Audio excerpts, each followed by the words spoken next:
어제 중국의 의회격인 전국인민대표 상무위원회가 국제사회의 우려에도 불구하고 홍콩 국가보안법을 만장일치로 통과시켰습니다.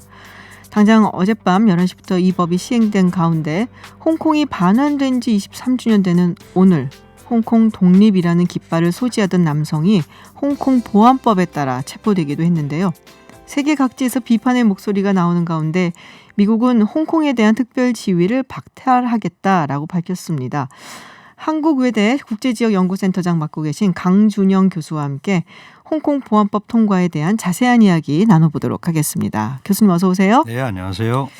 네, 속전속결로 통과시켰다라고들 이야기들을 하더라고요. 네. 사실 저는 그런 얘기도 들었거든요. 뭐 한 8월 정도쯤 시행할 것이다 하는데 그보다 조금 훨씬 더 일찍인 것 네. 같고요. 글쎄요, 교수님 생각은 어떠세요? 기본적으로 이제 일반적으로 법을 초안을 네. 심사를 하면 대개 이제 전인대 상무위원회가 법제권을 가지고 있는데 네네. 매월 짝수달 마지막 주에 열립니다. 그러니까 5월 28일 날 통과됐으니까 네네.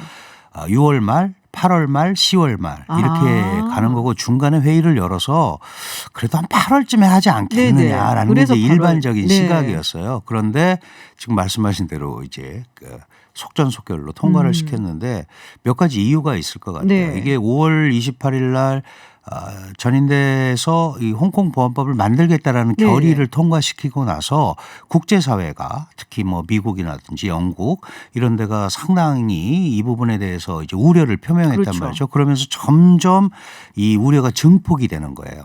그러니까 이게 더 이상 국제화되기 전에 분명하게 기정사실화해야겠다라는 생각을 중국 정부가 한 것 같습니다. 빨리 도장 확 찍어버려야겠다. 그렇다고 그래서 자기네 법제를 어긴 건 없습니다. 왜냐하면 그렇죠. 아까 말씀드린 대로 네네. 뭐 중간 심의 안 할 수도 있는 거니까 네. 그렇게 한 거고 그다음에 또 상징적인 의미로는 바로 오늘이 이제 홍콩 주권 네. 반환일이란 말이죠. 오늘 날짜를 기해서 분명하게 홍콩에 대한 전면적인 통제권을 한다라는 것을 홍콩 시민들한테도 알려주고 전 세계적으로 얘기하고 그죠?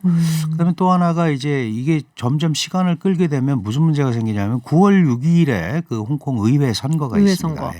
예. 물론 의회 선거도 70명 중에 40명은 이제 관제 선거인데 네네. 나머지 부분에 소위 우리가 얘기하는 민주 세력이 들어가게 되면 그 제도권 안에서 문제가 생길 수 있단 말이죠. 네. 그러니까 이 부분도 중국 중앙은 그런 걸 원치 않는다는 메시지를 홍콩에다 확실히 주는 거죠. 그러니까 우리가 원하지 않는 거 안 했으면 좋겠다. 그리고 네네. 우리가 전면적인 관할권 행사한다. 전면 통제에 대한 선언입니다. 우리가 뭐 홍콩 기본법에 위배되지 않느냐. 위배되죠. 그러나 그런 거는 지금 중국어로서는 중요하지 않은 거죠. 왜? 홍콩은 중국의 주권이 속해 있는 특별행정구고 우리는 중앙정부로서 홍콩의 안전을 위해서 우리가 이런 조치를 취하는 거니까 기본법이건 뭐건 관계없다. 일단 그게 소위 이제 자신들이 얘기하는 영토나 주권에 대한 핵심 이익과 연결이 네네. 돼 있잖아요. 그건 양보하지 않겠다. 이런 거에 대한 의지의 표현이다. 이렇게 보면 될 것 같아요. 그렇군요. 기왕 밀어붙이기 시작한 거 지금 확실하게 끝까지 가서 도장도 딱 찍어놓고 그리고 그렇죠. 더 이상 우리가 돌아가는 일은 없다라는 걸 그런 확실하게 걸 보여주겠다라는 그렇습니다. 강한 네. 의지였다. 네. 이렇게 말씀을 하셨는데 주요 내용을 뭐 많이 언론에 나오긴 했습니다만은 간단하게 우리 네. 교수님께 설명을 좀 해주시죠. 가장 중요한 거는 이제 국가 분열행위, 전복행위, 테러활동, 외국 세력과의 결탁 이 네 가지가 이제 4대 죄목입니다. 네네. 이거에 대해서는 최소 3년에서 최대 무기징역.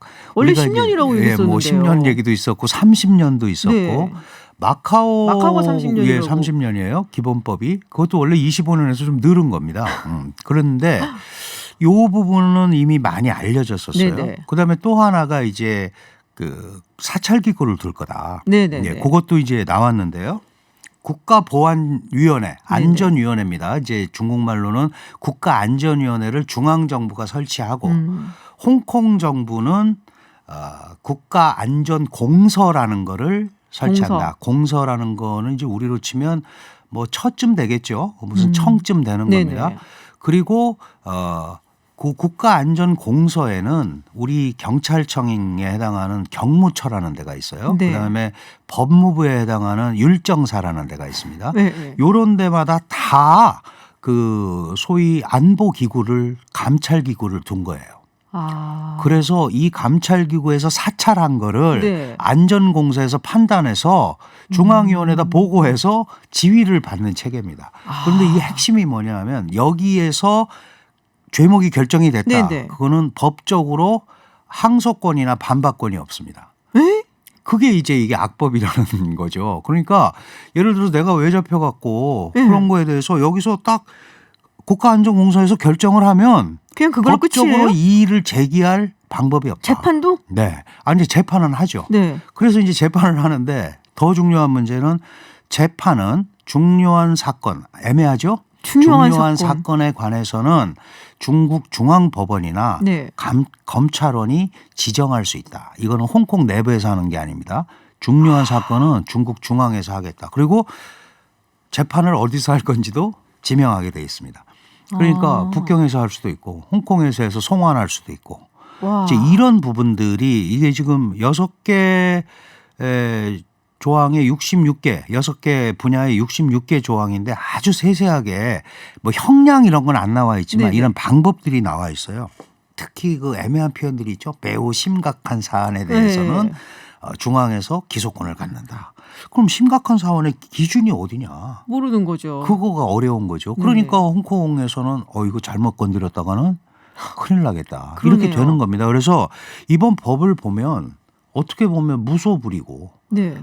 아주 정밀하게 설계가 돼 있는 거예요. 여기다 걸면 걸리고 저기에 걸면 걸리고 이런 것 때문에 이제 홍콩 사람들이 겁을 먹고 있고 어중간하게 나왔으면 반항이나 이 네네. 저항을 할 텐데 지금 분위기는 그게 아니죠. 그게 안 되는 네. 상황이다. 이게 하면은 벌써 뭐 시위하는데 9천 명 네네. 잡아가고 이제 가서 여기에 딱 걸리면 아까 4대 제목은 최대 무기징역까지 그러니까요. 가능하니까 그 참 도박하기가 어렵잖아요. 그렇죠. 이게 약간은 그런 게 있거든요. 이 법이라는 게 세세하게 안 정해져 있고 추상적이고 모호하게 되어 있으면 있을수록 뭐든 걸릴 수가 있기 그렇습니다. 때문에 훨씬 더 광범위하게 적용이 되고 무서운 거거든요. 국제법적으로도 제일 법률학자들이 걱정하는 게 그거거든요. 제가 지금 말씀드린 네. 뭐 매우 심각한 사안에 대해서는 이런다. 그런 부분들은 굉장히 추상적이고 자의적이죠, 그리고. 자의적으로 언제든지 해석할 수 있는 거거든요. 그리고 또 마지막 조항에 뭐가 돼 있냐. 국가보안법의 최종 해석권은 전국인민대표대회 상무위원회가 가진다. 또 이렇게 놨어요. 그러니까 홍콩 기본법도 그렇거든요. 그러니까 이거를 중앙에서 완전히 통제하겠다라는 의지를 이번에 완벽하게 이 홍콩 보안법을 통해서 밝힌 거다. 그냥 이렇게. 찍소리도 하지 말아라라고 들리네요. 일단은 솔직히 그렇게밖에 말씀은. 볼 수가 없는 거죠. 지금 그래서 되게 걱정이 되는 건 사실 조슈아 웡. 네네. 조슈아 웡 어떻게 될까요? 글쎄 말이에요. 근데 중국에서는 이렇게 얘기하죠. 국가 전복 행위 활동 테러 외국 세력과의 결탁을 안 하면 일반 사람들은 이 법과 아무 관계가 없다. 네. 마카오 봐라. 마카오도 2009년에 만들었는데 네네. 이것 때문에 문제된 거 있느냐. 그거를 하는 사람들이 바로 소수의 분리주의자 폭력분자들만 이 법에 해당이 된다. 이게 이제 중국의 논리입니다. 네네. 거기에 지금 말씀하신 이제 조슈아 웡 같은 사람이 걸리는 건데 데모시스당의 네네. 비서장이었는데 본인도 탈당하고 데모시스당은 해체됐습니다. 그다음에 홍콩 민족전선이라고 맨날 홍콩 독립 들고 네네. 나오는 그 단체도 해체됐습니다. 아, 그러니까 벌써 지레 겁먹고 그렇군요. 야, 이건 다 더 이상 도망가는 가면 안 거예요. 되겠다. 아. 왜? 이게 이제 그 지금 말씀하신 국가 전복 활동에 들어가는 거예요. 이런 거를 만들어 가지고 한다는 것 자체가. 그래서 지금 당장 이전에 한 행위를 가지고 조슈아 웡을 잡아놓을 수는 없지만 네. 이제 더 이상 나가면 문제가 생긴다라는 네네. 거를 분명히 경고를 하는 거죠. 조슈아 웡뿐만 아니고 네. 그 많은 이제 그 소위 민주파 인사들한테 네네. 경고를 하는 건데 이 법의 65조에 보면 이 법은 이전에 한 행위에 대해서는 처벌하지 않는다라고 돼 있어요. 아, 그래요? 그런데 그게 이제 또 중국어의 묘미가 있습니다. 행위와 활동을 구분해 놨어요. 행위는 내가 와서 시위하는 거예요. 네네. 그건 행위니까 걸리죠. 네네. 활동은 그런 거 안 하고 외국 단체와 결탁해서 무슨 NGO에서 하는 거는 활동입니다. 그러니까 활동으로 걸면 또 걸려요. 그럼 속옷 적용이 가능한 거고요. 그러니까 가만히 있어라. 이렇게 하는 겁니다. 그래서 그런 의미에서 보면 굉장히 옥죄는 법인데 중국은 이런 행위를 하지 않으면 당신들이 홍콩에서 살아가는데 아무 지장 없다라고 강변하고 있는 거죠. 거기에 대해서 이제 국제법, 국제인권, 네. 그다음에 법률 체계로서 보다 상위법이 홍콩 기본법인데 네. 지금 보안법이 우선입니다. 그게 우선이라고 네. 그러더라고요. 그러니까 이게 기존의 일국양제의 근간이 되는 기본법 자체가 무시되는 거죠. 무너지는군요. 예. 그러니까 일국양제가 끝나는 거 아니냐 이렇게 얘기를 하는 거죠. 글쎄요. 말씀만 들어봐서는 이미 끝난 게 아닌가라는 네. 생각이 사실 많이 드는데 왜냐하면 조슈아 왕을 한 인터뷰를 저희가 2번 정도 네. 했었거든요. 그래서 굉장히 많은 데 도움을 지지를 했었는데 그 목소리가 아직도 생각이 나서 네. 안위가 사실은 조금 걱정이 돼서 제가 여쭤봤습니다. 저희가 사실은 교수님과 이야기를 더 나누려고요. 3부에서도 계속 이어가려고 합니다. 네. 지금 2부 마칠 시간 다 돼서요. 교수님과 이야기 잠시 후에 3부에서 계속 이어가도록 하겠습니다. 한 5분 정도 쉬었다가 다시 돌아오겠습니다. 네. 3부 계속 이어가겠습니다. 지금 한국외대 국제지역연구센터장 맡고 계신 강준영 교수와 홍콩 보안법 통과에 관련된 이야기 나누고 있습니다. 이 조슈아 왕 어떻게 되나요? 하고 제가 마지막에 여쭤봤는데 지금 또 다른 속보가 들어왔어요. 지금 홍콩 보안법 위반 혐의로 시위에 참가했던 30명이 지금 체포가 되었다라는 이야기가 있습니다. 이런 게 계속 되겠죠? 네, 그렇죠. 네. 지금 당장은 이제 이 시위 현장에 있었고 네네. 실질적인 행위를 했기 때문에 아. 이거는 잡아가는 거고 아까 말씀드린 대로 그 65조의 조항에도 그렇고 뭐 더 이상 이거를 이전의 행위에 대해서는 안 한다라고 얘기를 했기 네네. 때문에 아무 이유 없이 잡아가면 네네. 옛날에 그랬다 또는 네. 뭐 이런 거다 이렇게 하면 국제사회에 또 상당한 반발을 불러일으킬 거기 때문에 그렇게 하기는 쉽지 않을 것 같아요. 네. 그러나 이렇게 직접 현장에서 자기네들이 얘기한 뭐 홍콩 독립이라든가 이런 얘기들을 외치면서 하는 시위 활동 이런 거는 이제 현행범으로 체포가 될 수 있죠. 점점 시위도 보기에는 참가하기 어려워지지 않을까. 숫자도 그렇습니다. 줄어든다는 네, 얘기 이미 네. 들어오고 있고 사실 제가 되게 놀랬던 거는 이 외국 세력과의 결탁이라 했는데 네. 이제 그러면 외국인들도 잘못하면은 그렇습니다. 근데 이 부분을 이제 제가 좀 강조드리고 네네. 싶은데 사실 작년에 송환법이 이 그 개념이 들어 있었습니다. 왜 그러냐면 사실 홍콩 사람들 잡아가고 이러는 거는 언제든지 할 수 있는 거예요. 네네. 굳이 그 법을 안 만들어도 아하. 뭐 우리 알다시피 언제든지 그 뭐 실종 사건 나듯이 가잖아요. 예, 옛날에도 무서운 보면 네.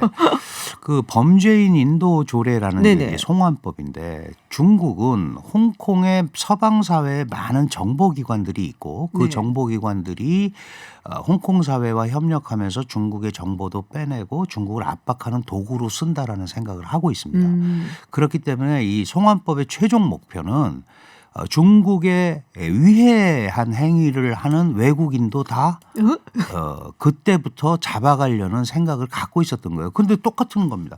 중국에 위해를 안 끼치면 아무 문제 없다라는 논리거든요.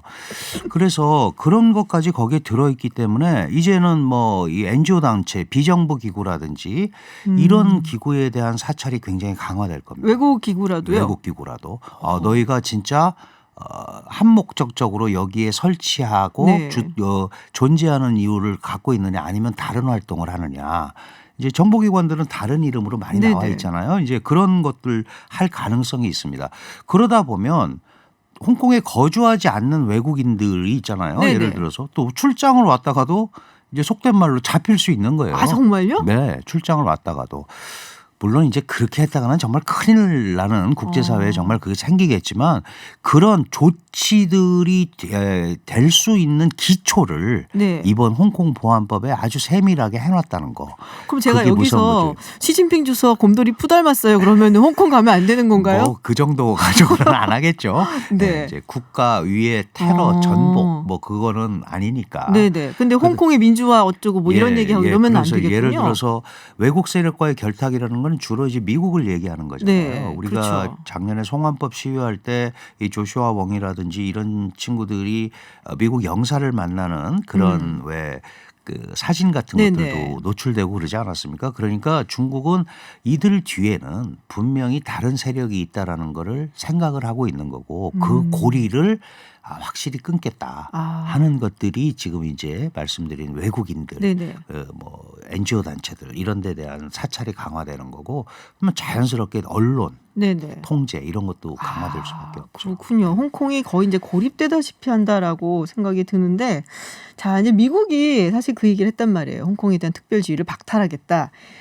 저는 이제 제 의견을 말씀드리면 얘기를 쭉 했는데 이거 가면 이제 박탈하겠다라고 이제 한 이야기들 뭐 봤더니 이게 과연 치명적일까라는 생각을 했었어요. 교수님 보시기엔 어때요? 홍콩이 치명적일까요? 치명적이지 않습니다. 왜 않냐하면 사실 이렇게 계속 강력하게 미국이 경고를 하고 하는데도 밀어붙이는 이유는 미국이 이거를 정말 세게는 못할 거다라는 생각을 가지고 있는 것 같아요. 우선 이제 첫 번째는 트럼프 대통령이 자신의 그 대선 전국의 분리를 만회하기 위해서 지나치게 억지스러운 중국 때리기를 시작을 했다. 홍콩 문제도 내정 간섭이라고 그렇게 얘기하는데도 불구하고 그리고 실제로 홍콩을 지나치게 압박해서 홍콩에 문제가 생기고 그러면 그것도 미국에도 문제가 생긴다. 네. 1,350개의 미국 기업들 전부 중국 비즈니스 하는 기업들이잖아요. 네네. 그리고 8만 5천 명의 미국 시민권자들. 그럼 이 사람들을 나쁘게 해서 그게 과연 트럼프 재선 정국에 유리할까. 그러니까 결국은 극한 대결로는 안 갈 거다라는 생각을 하는 거고요. 그다음에 홍콩 특별법이라는 거는 아주 간단하게 얘기하면 중국과 홍콩은 서로 다른 경제체이기 때문에 홍콩에 대해서는 특별 지위를 부여하겠다. 그게 이제 비자라든지 무역, 투자 이런 데 대해서 간소화 이런 게 들어있는 겁니다.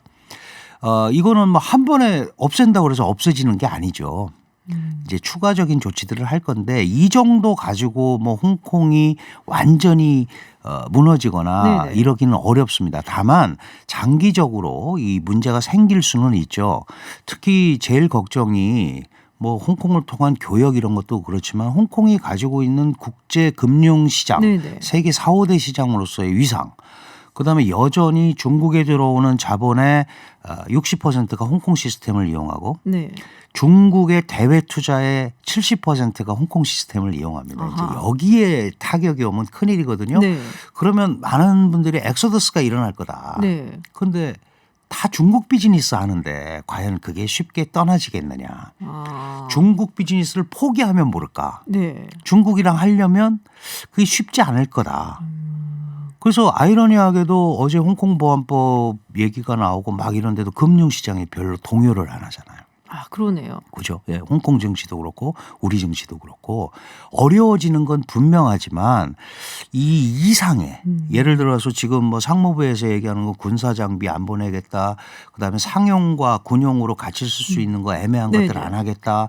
그리고 화웨이 뭐 이런 거 한 거는 원래 옛날부터 계속 한 거잖아요. 그리고 특별대우 박탈하겠다라고 했는데 구체적으로 지금 당장 타격이 갈 수 있는 거는 이제 무역 합의 안 하겠다.